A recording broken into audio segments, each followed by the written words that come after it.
Welcome to the Research Works podcast, brought to you in association with the Healthy Strides Foundation. Your hosts are Dr. Dana Poole and Dr. Ashley Thornton, and we're here to interview world-leading researchers, clinicians, and people with lived experience to support your practice in being more evidence-based. Hello, everyone. Another week, another episode of Research Works. Hi, Dana. How are you? I'm very well. How are you? I'm well. It's good to be back here again. It's so good. And I'm really excited because today we are welcoming back a friend of the show. Love it. Official friend of the show. Mm-hmm. And I didn't realise until we started prepping for this episode that we actually haven't been able to speak to this person one-on-one before. No, I feel like we've had so many chats, but we haven't actually interviewed her as a one-on-one. That's true. That's true. So here we go. Welcome back to the pod, Dr. Ginny Paleg. Welcome. Thanks so much. We're excited to have you, Ginny. So fun to be back. It's always lots of fun with you on the show. But before we get into the show and everything we want to talk to you about today, let's give everyone a little bit of an update, a formal introduction, if you will. Yeah, it's a good one. About you and what you do. So Dr. Ginny Paleg is a pediatric physiotherapist specialising in children with severe motor impairments, particularly those at GMFCS levels 4 and 5. She holds a master's in physical therapy from Emory University and a doctorate from the University of Maryland in Baltimore. Certified in the Prechtl GMA and HINE, Dr. Paleg integrates evidence-based tools with coaching and routines-based interventions.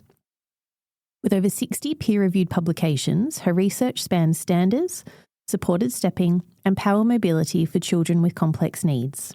She is the lead author of the American Academy of Cerebral Palsy and Developmental Medicine Hypotonia Care Pathway and serves on the AACPDM Care Pathway Council, having held key roles in both AACPDM and EACD. Some mouthfuls to finish off there. Well done. Very impressive. Well done. Because I think I just put in the acronyms as well and you read it all out. That was well done. I think I would have panicked. What does it stand for? AACPDM. Nice. I think all of that is to say that you're a very busy person, Ginny. Yeah, clinically and in research. I love it. Yeah, we've been carving out a space for clinical researchers, unfunded, we call it off the edge of our cable sort of thing. The rare breed these days, clinical researchers. That's right. So, Ginny, But lucky now to have an affiliation with CanChild. So I'm an associate of CanChild and a new association with, I don't think I say it right, Dana, KwaZulu-Natal in Durban, South Africa. I love it. I've seen that in writing, but I wouldn't even know how to say it. No. So I'm glad you did it. For giving well it a done. go. Yeah, that's really good. Love it. Love it. Love it. So, Ginny, that's the formal getting to know you part. We, of course, like to do some informal getting to know you as well. And this question is inspired by some interactions I had over the weekend. I would like to know about flavour combinations, in particular those that you really enjoy that others might find a little bit strange or out of the box. I love this question. While you're thinking about it, I can tell you about what happened to me on the weekend. Go. So we had a really lovely box of strawberries that my dad had bought from a farmer's market, and I put some in a bowl and I covered them with balsamic vinegar. Yum. And I started eating them. It is random. And my whole family was just a bit horrified. looking at me like something really strange had just happened. But I think that's delicious. Yeah. Did you have any herbs to it, like any basil or anything like that, or thyme? No, we didn't. No, none of that was available. Just went strawberries and the vinegar. Wow. It is an unusual combination. Yeah. And then reflecting on it, I realized actually there's a few things that I eat that are quite strange. When I was a kid, I used to eat, perhaps this is a bit of an American equivalent, I used to have peanut butter and honey sandwiches. Oh, kind of like an homage to peanut butter jelly. Yeah, kind of, yeah. Yeah. That is a funny combination, actually. Yeah, I still quite enjoy those. Do you? Yeah. Ginny, what do you have on your plate that's a little bit strange? Well, that's a great story because I think we love to have salad with fruit in it, right? So people will have strawberries on their salad with the balsamic vinaigrette. So I think you're straight on. Thank you, Ginny. I think 2 weeks ago you interviewed Alvaro, and one of the first times I met him in Spain, they poured olive oil on our ice cream, and I thought, no, but he said, you're going to love it. And he was right. That was absolutely delicious. But here in the States, the weird thing I do, and this is probably just an American weirdness, but on my hot dog and my hamburger, although I'm vegetarian, so I would have a vegan burger, I always put the mustard and the ketchup together. That's my weird thing. A diverse flavor profile. It is. I like that though, because it's kind of, I don't know, it's all the senses, but they're quite sharp flavors, aren't they? How good's mustard? Mustard is great. Yeah. And it's better as you get older, isn't it? Well, I have to say tangy. It's like a good glass of wine. Yeah. I wish I knew. Well, I don't drink, and it's not because I don't want to drink. It's just I don't seem to react very well to it. I go very red very quickly, and it's very uncomfortable. Yeah. So if you've never seen me before, I am Asian. And I do get the Asian blush. So my face goes very red very quickly. That's not my strange combination, though. I was going to say, I did try the olive oil on vanilla ice cream and thought it was the strangest thing with a pinch of salt. It was absolutely flippin' delicious. Okay. I'm going to have to try this. Yeah. I was going to say, so that was going to be mine. And hearing that Alvaro did it, must be a European thing. Yeah. Must be something about, but there's something about that rounds it. And my husband vanilla ice cream? I haven't tried it with anything else. Okay. Was yours vanilla, Ginny? Yeah. Just had vanilla. Vanilla? Yeah. Just vanilla. Yeah, vanilla. Yeah, there's something about it, but it's going to be a good quality olive oil though. Something that has a bit of a fruity flavor to it. I don't think you can get something that's too, something you just use for cooking. Yeah. I mean, that was mine, so it's good. Yeah, I'm in going to talk to Alvaro America, about that.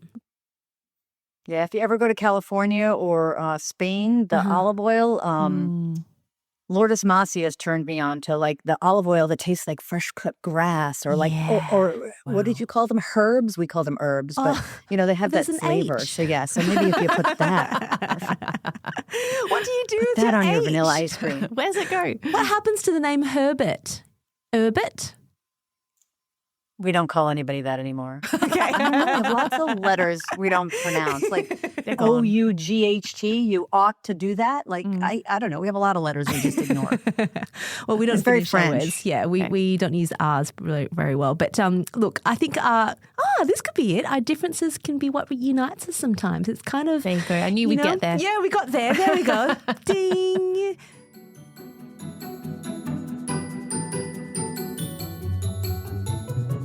So, look, today we're not talking about a specific paper, but we're going to talk about something that I think is really relevant for all of us. So let me give you a bit of a rundown to set you all up for a bit of a context for our discussion. And it is a little bit about your icebreaker question. Nice one. I like how we... Yes. Okay. So if you've ever found yourself in a heated Facebook thread or a passionate discussion with colleagues about what really matters in pediatric therapy, you're not alone. Dr. Ginny Paleg moderates some of these spaces, and what's always clear is that therapists deeply care. They want children to thrive, but the differences in approach can be striking. Are we focusing too much on body structures and function? Should participation in the F words of fun, family, friends, fitness, function, and future be leading the way? So today, we're going to dive into the heart of this tension through the lens of the ICF framework. It's a big conversation, and I still think it's one that's absolutely worth having. Yeah. What a setup. What a setup. Here we go. So, Ginny, let's start with the ICF, and in particular the ICF-CY, which is the children and youth version of the framework. Can you explain the core purpose of the ICF-CY to people who, perhaps might be more familiar with traditional models of health and disability, because this is obviously something that's a bit more contemporary and has come online more recently. So, yeah, just walk us through it for people who might not be familiar.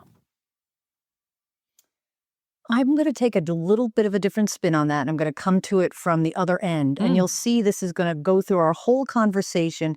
Which way does the river flow? Yeah. And so I'm going to take the opposite view of the ICF that you asked me, which was what the intention was at the beginning. And from the people that I know that were involved in that, the purpose at the end was to have these codes that interact so that when you're doing a care plan or you're charging insurance, all the numbers connect.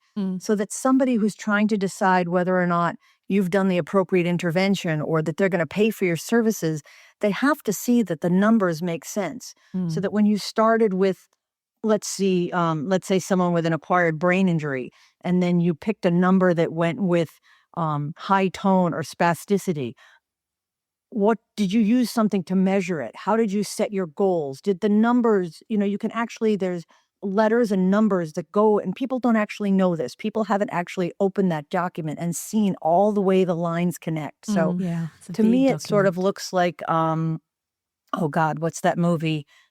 The Matrix. In my head, it sort of looks like the Matrix, where everything had to connect in the end. And their vision of the people that made this was to help us choose evidence-based interventions, to help us choose the thing that was going to make the most difference to that individual by making sure that the pathway connected and smooth. So when you ask me about the little boxes that are part of the ICF, when I entered, physical therapy was a undergraduate degree here in the States. So most people just had 2 years of regular college, and then their last 2 years were in PT school. And when I started, it was just the transition of going to master's. So when I started, there was only 10 programs in the country where you got a master's degree. So right from the onset, I got more of this research-based, like, what are we doing here? And that program was already de-emphasizing body structure, body function. I left that program, moved here to Maryland to get married and start a family. And when I interviewed at my first job at a school system, they wouldn't give you the job unless you were NDT certified. So after I got married, a week later, I went off to my 8 weeks, left my husband after our long honeymoon. He said that was the secret to staying married for a long time. I said, I travel a lot. And so I went off to NDT to get my certification. I'm sure you've heard this story before, that I failed. They wouldn't pass me because I just didn't understand what they were doing, because I had already this research background. I'd worked at NIH, I'd been doing all this research, and it just didn't flow for me. I passed a year later, so I have that certification. But when I saw the boxes originally, when they were developing the ICF, and I saw that body structure and function box was the same size as participation, the same size as activity, the same size as environmental modifications, it just touched my heart and my belief system, and it just made sense to me. I love the way that the arrows flow back and forth, but it was a lot of jargon, and it's still linked to this huge document that you really had to sit with. So when Peter Rosenbaum and Jan Willem Gorder came up with the F words, and they put different words into those boxes, and there was cute little animated pictures, it just made it so much easier for me to share my ideas and concepts, and working with families about, what's your goal? What's your participation-based goal? What are we going to do here? It was easy to sort the boxes. So I like that we talk about ICF, but in my practice, I really do talk more about the F words. It's the same thing. It's the exact same thing. It's just we use different exemplars. We use different words because it's less jargony and people can understand. I don't think that was really the question you asked me, Ashley. Sorry. Well, there is still that tension, right? So as you're describing that, so you do have, when I look on Facebook and when I see some of the commentary and some of the really heated discussions that do happen, and some of them go for quite a while, there does seem to be this tension because there is this focus on body structure and function. And then when I see the commentary that does bring in the F words, which is very, replacing those words with things that we think do make sense, there is still that tension. Why do you think, because you're having these discussions quite frequently online, why do you think there is such a passionate pull towards body structure and function for both assessments and setting goals? I think it's just what we're used to and how we got trained. It's like the basics. It's like the bread. And everybody wants to go back to that. And it's just so hard to take people through the steps because it's really hard. It's hard to read evidence. It's hard to read basic science. It's hard to go to all these conferences. I've been really lucky to work with various organizations that I've been able to get funding. Not always, EACD, I don't have any funding. It's my family vacation, except my family's not going. Only I'm going. But to go hang out with my friends in Europe. So it's a commitment from my heart and from my livelihood of like, okay, I want to invest in this. And so I've learned that when kids have cerebral palsy or a brain injury, or however you want to interpret the new definition of cerebral palsy, I think I follow Peter Rosenbaum, and that it's the genetic condition. So let's say the kid had a genetic condition where they weren't moving already in utero. So by the time they're born, their muscles already have less stem cells and satellite cells than other kids. So their bones have less trabeculi. Their bones are shaped differently because they weren't already moving in utero. So then we go forward and you want to do strengthening. And it's not going to be the same. You know, Diane Damiano very early on showed that strengthening was such a key for the more functional kids, the kids at GMFCS level 1 through 3, that was really made a difference. She did. Yeah. But one of the things that we talk about all the time is kids at level 4 and 5, how do you strengthen them? How do you make them move against resistance? And even when you do, even when Diane came up with some beautiful ideas of how you did that, it just didn't have the response. And it's because there aren't the satellite cells or the stem cells. Sean Williams taught me this, like from the beginning, to be able to have the response. So you can talk all you want about, I'm going to strengthen this child at GMFCS level 4 and 5, but how are you going to do that, right? You can't make them do exercises. You can't make them go against resistance. You can't do the reps. Like, what does that look like practically? So to me, it just makes more sense that practically looks like doing something that you love. Like doing something like communicating, using your head to make a switch activate, having to lift your head to make your your power mobility device go, or things like that just make more sense to me. And I think they do when you see it through the F words, when you look at life and you look at what living life looks like. And I would say that there is this element where I think people think when you are going to therapy, you are working on some real fundamentals. That to me seems to be the body structure and function element. Like you're going back to the fundamentals. Like you need to work on balance if you want to walk. You need to work on head and trunk control before you can sit. You need to crawl before you can walk. Like there are that's why you go to therapy is these fundamentals. And it's funny how even before I was even in the area, you go to a physio, you go to an OT for those fundamentals, not the doing life part. Yes. Do you reckon there is that shift? I think you've nailed it. I think you've articulated exactly what I was trying to grapple with in my head just then, which is, and also perhaps the how physical therapists view themselves and what they know and understand. You know, if you have done a degree that the focus of which is on body structure and function, which I think a lot of it is. It really is, it's kind of difficult, and you may not feel confident in extending the application of those skills to participation and feeling like maybe that's kind of out of your remit in a way. Yeah. Does that make sense? It does. I mean, you think about how we're trained. I remember when I was first out, it was kind of like, all right, OTs look after from this part upwards. Speechies, this part. Physios, this part down. And so you're already sort of coming into it going, okay, this is my jurisdiction. These are the boundaries. That's right. And if it's participation-based, other people do that kind of stuff. Like there was that traditional element that came out that we just, I don't know, you just kind of accepted because that's how you were trained or that's what you were introduced to. Yeah. But very much we were, and I'm all for it, Ginny, because I'm a huge fan of getting kids up and moving, all of that. But I remember the grapple right at the beginning going, well, my job is to increase range of motion. I would say 10, 15 years ago, talking to some other therapists who were also around that time, our goal, we barely ever talked about fitness. We barely ever talked about it. We always talked about how can we reduce spasticity? What's the range of motion? Do we do serocasting? I think that's all we're really obsessed with back then. Yeah, right. Really rangy kind of things. Yeah. And it was hard to make that transition over. And I can see how, as well, sorry, Ginny, to butt in there, but with kids who are GMFCS level 4 and 5, I can see how that becomes the focus because you are trying your very hardest to counteract all of the really challenging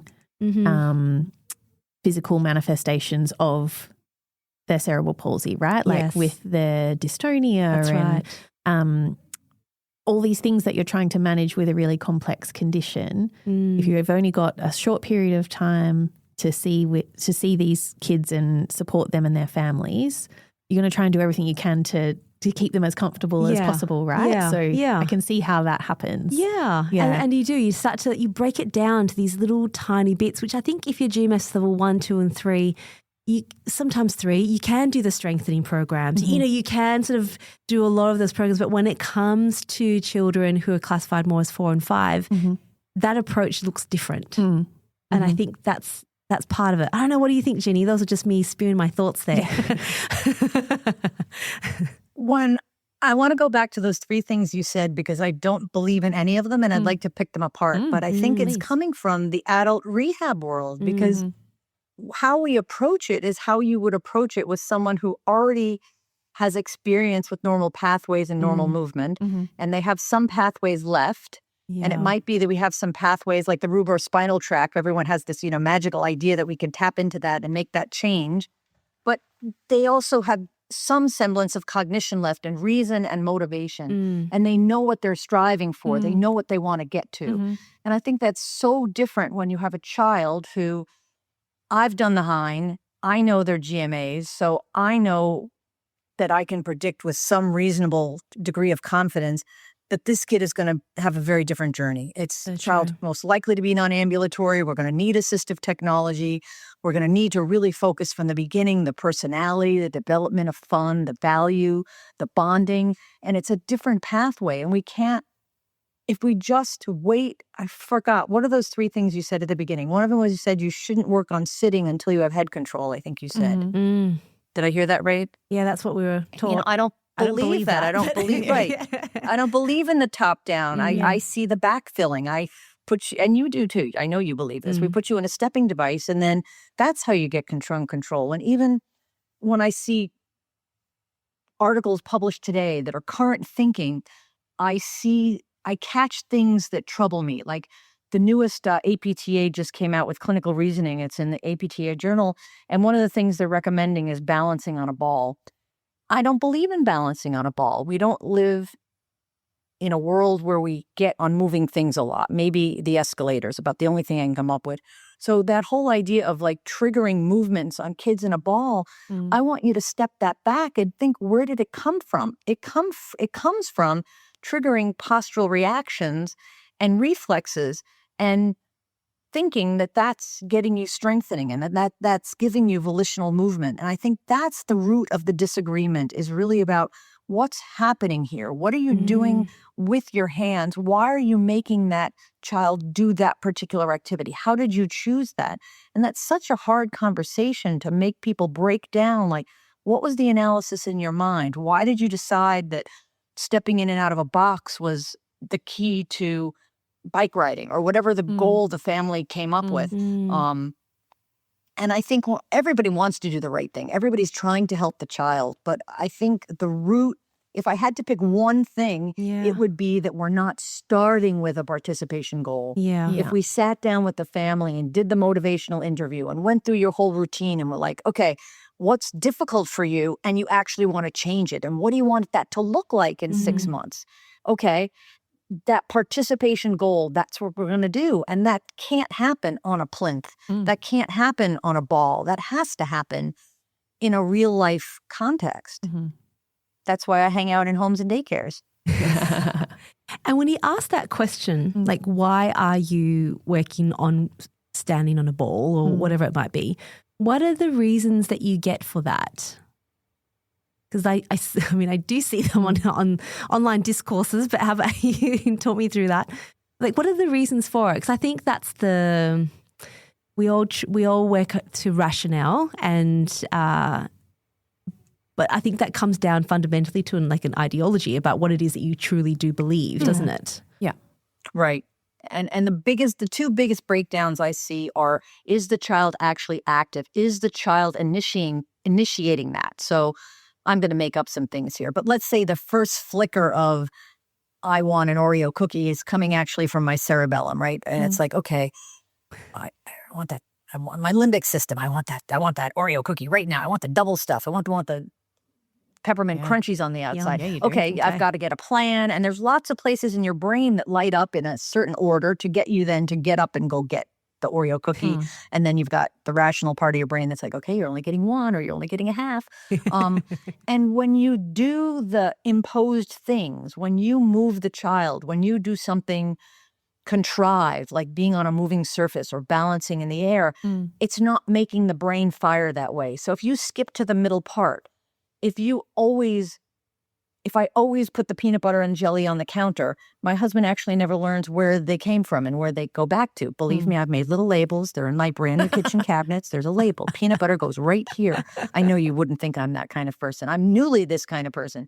But you have to think it through. I can't start you in the middle. I have to get you that motivation. So that child initiated, and this is stuff I really learned from Iona Novak, that child initiated, like, I do want to stand up. Okay, how do I do it? And if you pull the kid forward with your hands, then they're never going to get that part. So I think there's a breakdown there. And then another example would be people that are doing a lot of like e-stim work. And I'm having this conversation with lots of parents that love their e-stim. Right. But when I look at the evidence, the e-stim doesn't have the incredible results I want.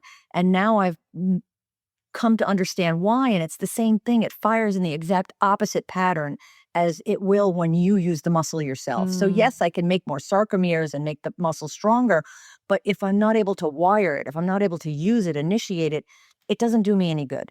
And again, if I'm an adult and I use e-stim and I use it as sensory and I know how to use my arm, and for a while I couldn't put my arms up because I had this ridiculous surgery on my body and my arms didn't move, so to use the e-stim to help me know when I was supposed to initiate is very different in an intact person who has that motor muscle memory, who did it before, than in a child. And again, it's firing the exact opposite way as it will when it's going to be used. So we think it's helpful, but when we look at the evidence, we can see it's not the thing. And again, you could tell the story about robotics and your research and how you found out that robotics wasn't really doing it either. So I think we just have to really think hard, and then I can have an opinion, but if it doesn't pan out in the evidence, then I can't do it. And I can't go around promoting something and saying, this is the best thing ever, this is amazing, and then never showing you my work, never showing you my data. That's immoral and unethical. I can't.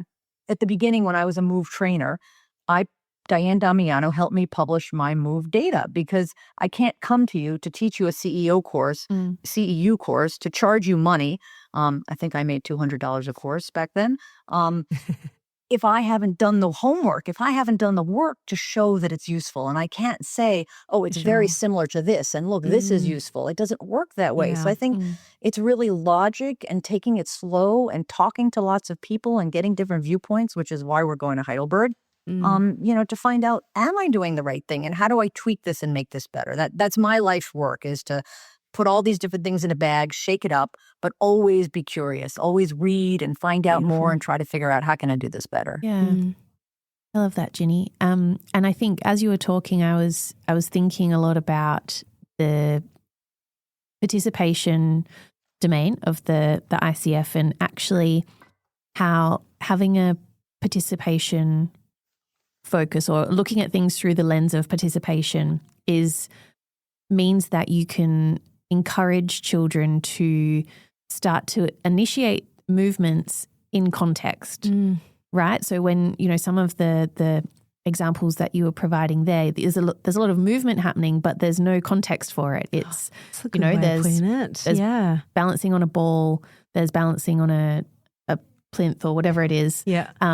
As someone with not a therapy background. But a board. A plinth is a table. Yeah. Like it just sits there. A board. Yeah. At least in America, that's what a plinth is. But then, you might get really good at doing that, but that doesn't necessarily translate to the goal that you're focusing on. Right. Whereas if you're looking at it through the lens of participation, it's about movement, but within context, right? That's beautiful. I love that you said that, because that's ultimately what participation is. There's a context. And every time, so whenever I travel, and I love going through Singapore airport, they have those travelators. Yeah, I love them. And that's the only time I'm always where running late. Yeah. But like when I come on and off them, that's when I kind of lose my balance because I never practice coming on and off them because it's a moving surface. But it's literally the only time. And you don't live at an airport. I don't live at an airport. So me working on improving my balance there probably doesn't really make too much difference. You know, I can just slow down and get over it. But the context is the really important factor. And I love how you brought up about e-stim. I'm seeing a lot of e-stim around at the moment as well. I'm a huge fan of FES. It was my PhD.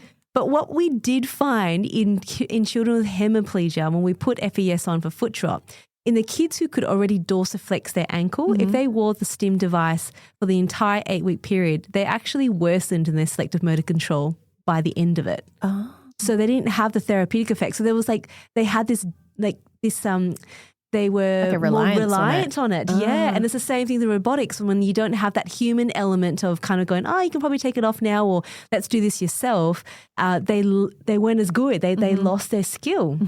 So it really speaks to that whole external device input, which is kind of also human. Like if you put your hands on a lot, you become very reliant and therefore you might be able to do something really well to start off with. As long as there's a pair of hands on you. As long as a pair of hands on you and then you remove it again because your brain is really efficient. Like it actually just looks for efficiency. So if it doesn't have to do very much, it doesn't. Yeah, I know. I think there was a lot of points in that. But I think that what you raised there about participation and context and trying to bring people on that journey to look at participation, I guess how can we do that, especially if there are those long-held beliefs, like can we, is it possible too? Yeah. What do you think, Ginny? Is it possible is a huge thing because one of the things I end up at a lot of these chains with families is, well, my kid can't play. You know, my kid can't hold their head up. How can they be in a stander? How could they be in a power mobility device? How could they step if they can't hold their heads up? So what I see when I hear from these parents is, you know, where do I start? And I know from my colleagues at work, I always get the kids that are, I don't want to say in comas, but the least responsive kids because this child was sent home and I come into the home and they're curled up in a ball in the middle of their parents' bed and they have nursing, but I don't know how we got here. So just starting with, okay, you know, what are we hoping for here? What would you like to see happen? Because in the olden days when I showed up, I would have started by structure function. Like we need a seating position. I need bed positioning. I need all these things. Like I need braces. I need hand splints. But the new way, which was imposed upon me, I'm not going to say I got there naturally myself. I had brilliant people come before me at my job. I've been there 20 years. I don't know how they knew this 15 years ago, but around 15 years ago, we started with the bagless and this whole idea of, well, what are you hoping for? You know, the child's been in the hospital for a year. He just came home. What do you want this to look like? You have other children, you have routines, you have jobs, you have nurses, you have grandparents. Like, what do you want this to look like? I want to know what I'm working for. What is your participation goal? And we pick something simple like, could he sit at the table and get his G-tube feed while the rest of us are having dinner? Could he be with us for that mealtime? Yeah.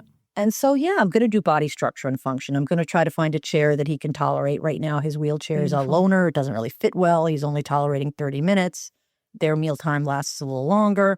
How am I going to do that? But even when I go to body structure and function, even when I go to fitness in the F words, it's still in the context of that participation goal. So when I think about all my arguments on the internet, which I enjoy way too much, I know that. I'm in therapy, don't worry.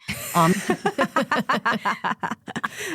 think that we could agree, and I think we would have a more common path if we would start with that motivational interview of what do you want for your family? What do you want this to look like? And start with a participation goal.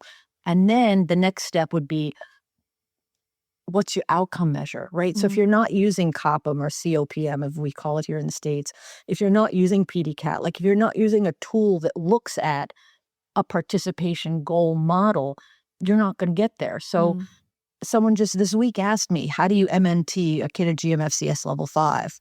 Well, I just read an article on someone who thinks they know how, but why would you? Like, that's not the jam. So that's not what's going to get you sitting at the table for the meal, right? So which gets us back to the original question, which is which way does the river flow? So I love it when people just discover the podcast and they start at episode 1 and they get to listen to. We knew that was we going to did say that might go down. There's a story. We did say that was going to go down. We'll talk about that. For context, people can't see. Ginny put up a painting on the wall just to decorate it, and we thought it might fall down at some point, and it just did. So anyway, that's just for context. You can't see it. Sorry. Yeah, it's the trolley from New Orleans, and it's my friend of ours, Peter Boutte, made that drum for my husband in New Orleans because we were going to talk at the end of the podcast about the upcoming American Academy of Cerebral Palsy meeting in New Orleans. So it's just spelled out. But we were saying, which way does the river flow? The Mississippi in New Orleans. It's, you look at that river and it's in the town of New Orleans. If you're lucky enough to go there for the meeting, it takes this incredible almost 300-degree turn in the river. And you really don't know which way the river is going. The currents are going crazy. You can watch the boats try to manipulate this crazy current. And I think when you listen to Research Work podcasts and you go back to episode 1 and you hear Jackman and Reedman and Novak and all these amazing people, you put together this story of, if we just concentrate on body structure and function, and you look at all the evidence over the century that we've been publishing, you can see we don't do so good. We don't do better at body structure and function. But then when you look at people like Hercules, I'm going to say Leish. I used to say laity. Either way, it's the word milk in Portuguese. So however you want to say that, I will learn the right way, I promise, next time I see him in Heidelberg. And with his fabulous interventions for leisure, those are the things that are actually having the biggest outcomes, not only in participation, but also in body structure and function. So if you think that the river flows from starting with improving contracture and spasticity, that magically participation is going to get better, it doesn't. And actually, neither does spasticity and range of motion. But if you do a leisure activity, if you do participation, if the kid is now doing a frame runner or a bicycling or horseback riding or swimming or any kind of activity in a group, then guess what? Not only does participation get better, but so does body function. And I almost said a bad word, sorry, the wrong answer. Body function and the body structure. So that's the magic. And again, we were talking before about how a lot of the premises of therapy are built on what happens for adults. So I think it's really important to look at how we teach normal kids typical kids, nobody's normal, typical kids new skills, right? How do we teach them football or soccer or whatever we're going to call that game you kick the ball with your feet, right? I've been spending the weekend with my grandson. We just bought him a T-ball baseball thing. And, no one's putting their hands on him. No one's telling him, put your hands like this, hit the ball straight. You just put the thing on the ball on the tee and you let him whack it a few times and have a go. They get it. That's how they learn. So I think we have to do better about thinking about how typical people learn and how different the adult rehab model should be from what we do for kids. But in the end, what is it you want out of your life? I remember 2 years ago when I was unable to move. We're sharing with Dana the American Academy of Cerebral Palsy meeting in Chicago. I was in a power chair. My life is about pickleball. I would literally sit in a chair in the middle of the pickleball court with 2 friends on either side. And occasionally the ball would come to me and I would be able to just gently sort of hit it back. And then over months, I started walking and standing and hitting the ball and getting better and stronger. But that doesn't happen quickly. Diane Damiano loves to tell us how slowly these increments of change happen. And that's why I argue on the internet, because I think if we could all agree to do participation-based goals, if we could all agree to use outcome measures that are valid and reliable, if we could all agree to have civil conversations and really think about the rationale and challenge each other in a kind, growing, gentle way, I think we could all get to what I think is known as best practices. Yeah. I think that's the key, isn't it, Ginny? Because, as Dana said at the very start of the episode, everyone is there because they care about the kids and they want what is best for the kids and their families. And so coming at it with kindness and compassion, I think, is the key to change, because when people get really, when people feel challenged or like the work that they're doing is not valued or not important, that naturally the reaction is to get defensive and to try and defend what it is that you do and how you do it, because that's really challenging to have that questioned, I suppose. It is, but yeah. if you're taking a kind, compassionate approach, that really opens the door for productive conversation, beautiful. doesn't it? Yeah, you're right. Absolutely right. So with that in mind, Ginny, I think you've kind of touched on a few of them as we were talking there, but to be really explicit about it, what tools are out there to support therapists who are looking to shift their approach and reorient their assessments and goals and take a look at things through the lens of participation? I'm going to have a hard time answering that question because I think there's a secret thing coming out soon that's going to help you do it that I can't talk about. Okay. But right now there isn't. Right? Stay tuned for that secret announcement. We did tease it on the weekend, didn't we? Yes, it's coming soon. Okay, good. That wasn't the intent. Yeah, coming soon. Eddie, feel free to edit that out. I think it's digging deep, and it's time for us as a profession to police ourselves. In Sweden, you don't get reimbursed for non-evidence-based interventions. Wow. And people here in the United States and universities are still promoting non-evidence-based interventions. So it starts with the schools and the curriculums and teaching the kids in school today and the adults what is current thinking.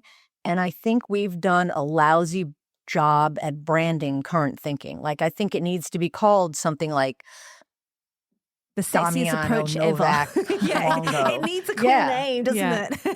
It needs a cool name. We don't have a cool name. We don't have cool marketing. It changes all the time. Like when I see certain people teaching a methodology with a new name that's been around since the 50s, you're like, it hasn't changed. It still looks exactly like the videos I watched in the 70s that were from the 50s. So that's a problem because we're constantly evolving and changing, because when new things come out and it changes, you got to incorporate that. So we need a catchy name. And I've always been joking about Damiano, Novak, Longo, Campos, all those amazing people. Chagas, all the people that are friends of the podcast. You've got an amazing group of folks. And that's really the first time I had encountered, there's other people that I had been following that were doing this sort of similar work, but they weren't sticking to the evidence. They were going off on their opinions and what they thought was best that wasn't supported in the evidence. And a lot of those people weren't publishing, they weren't involved in studies. And I think that's, again, policing our own. You should not be able to teach a continuing education course if you haven't been part of publishing that. And I know that can't be for everybody. We all can't publish. But at least there has to be evidence for what you're teaching. And then it would be best if you were the person that were involved in at least some of that, even the case studies, because we can't just let people continue to take courses on the internet that are free, that are not relevant, that the material is not salient, it's not up to date. I go to conferences and I listen to someone speak and I'm like, they must have written this presentation 10 years ago because there's not a reference in here that's newer than that. And so you have to kind of learn. I actually did an exercise where I made up a list of what are the catchphrases to look for to know that this is not best practices today. And, that's considered mean too. Peter Rosenbaum's really big on be nice, not my nature. I grew up in New York City, if you were nice, you weren't going to make it. So it's hard for me to stay nice, but I'm going to stay nice. And I think we have to police our own and we have to be a little more savvy. And it takes that extra effort to go to a conference. Every 5 years, you really should be going to a larger national conference and seeing what's going on. When you take a course, look at the letters behind the person's name. It matters. It matters if they've published. It matters if they go to conferences. You want to make sure that you're keeping up, and it's not easy. Yeah. We have families. We have, lives.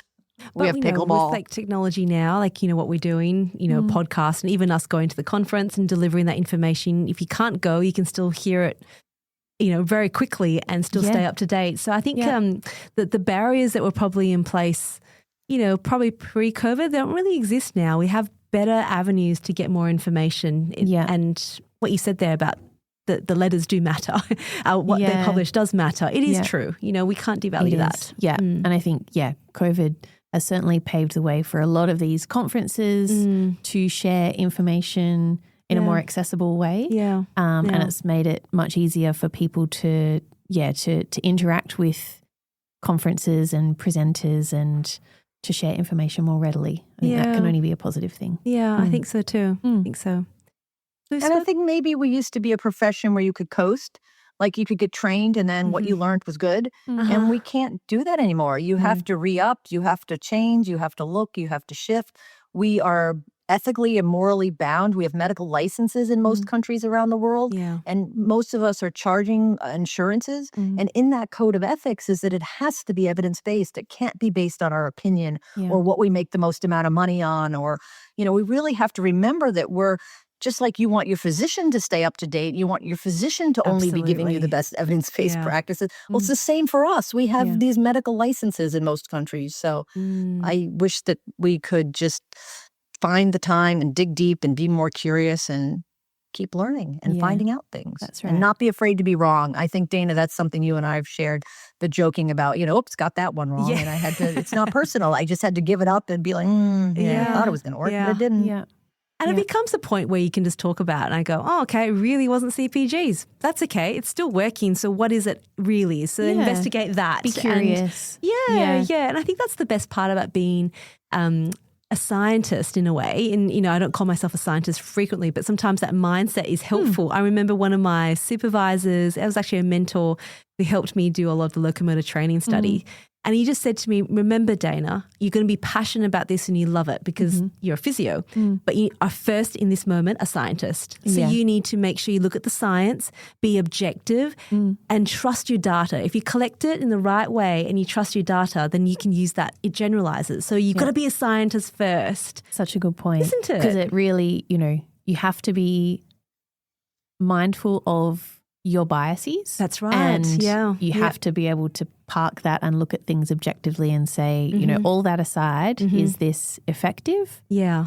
Why? Yeah. Or why not? And so good. What is the next step from there? Yeah. Without any of your preconceived ideas about what should or shouldn't be happening. That's right. That's the key, really. Yeah. And it helps you move on quickly when things aren't going to plan or aren't backed by evidence. You're not held by it emotionally. You can actually look at the data because you trust that you've set up your protocols, everything in place so that it is objective as possible. It's scientifically bound. And then you make your decision and then you move forward or you jump onto the next thing. There's plenty of things to study. There's no shortage. No. There's absolutely no shortage. So plenty of things to do. Yeah. So if it's not working, dump it. Let's go. Let's keep building. I think that's the approach. Yeah. Ginny. And sometimes you do all that and it doesn't work out. I'm thinking of I'm not going to name names because I like them too much, but two people that had these incredible pilot studies that showed these amazing changes. And then they went and did the whole RCT and whoops, nothing happened. And one person felt it was because the control group was too close to the intervention group, that everybody had already picked up that this was a great thing and they were doing it. So that there wasn't enough difference. But then the other person, the overhead harness system. Sorry, Laura Prosser. But, she did this amazing, huge study. And then for whatever reason, it was a different way of looking at the statistics. It didn't show those incredible changes that it did in the pilot study that she had done. And, was it that wasn't the right thing? And we don't think that. That's a whole nother long conversation. But you do what you can and you move forward. But we're always looking for what's the thing that's going to give us the edge. What's next? It can't be that thing that has absolutely no evidence. And it can't be that thing that's co-opting evidence for other things. Yeah. Like you can't just accept that someone's saying that this is child acted, this is child initiated, because you really got to think about, is it really? And is the brain firing? Is the child really purposely doing this participation activity? I love that. Yeah. That's a great way to finish, hey? Yeah, I think so. What do you think? Ginny, thank you so much for staying up so late at night to speak with us. Our time difference is not great, is it? So thank you. Very generous with your time, Ginny. Thank you. Thank you so much. And I can't wait to see you guys in, not you, of course, Ashley, sorry, next time, but in Heidelberg. And look forward to, if anyone's there, please come by and say hi and meet the team and share your opinions. And if you want to debate over a glass of beer, let's do it. And Dana, again, I offer you any German instruction you need. Perfect. Perfect. I'm here for you. That'd be wonderful. And in German, we say tschüss when you say goodbye to someone, like ciao in Italian. In German, it's tschüss. So instead of auf Wiedersehen, which is very tschüss. Auf Wiedersehen is very formal. Instead, in Italian, you'd say ciao. In German, we say tschüss. Tschüss. So tschüss. Okay, I can do that. I can remember that. Well, thank you so much again for being on, for moderating these online resources. You know, what you do on Such Facebook. a big job. It is. And you create conversation, and sometimes it's hard, but you harness it and continue these conversations because you've got the end goal in mind, which is you know, we're the conduits to hopefully help children, you know, so if we can all come together, it's just so wonderful. So thank you. So to all of our listeners, look, there's no paper for this one, but head to our website anyway. There's a few new additions on our website. We've had a few little tweaks, and we now have a new search function because we've got so many episodes now. You used to be able to go and just find the names, but now there's so many people, there's keyword searches there. So head over to researchworks.net for that and, take a look and give us some feedback. But there we go. Stay tuned for more news. Thanks for being here, everyone. Thank you, Ginny. Thank you, Ginny. everyone. Talk to you all again really soon. Bye. Bye.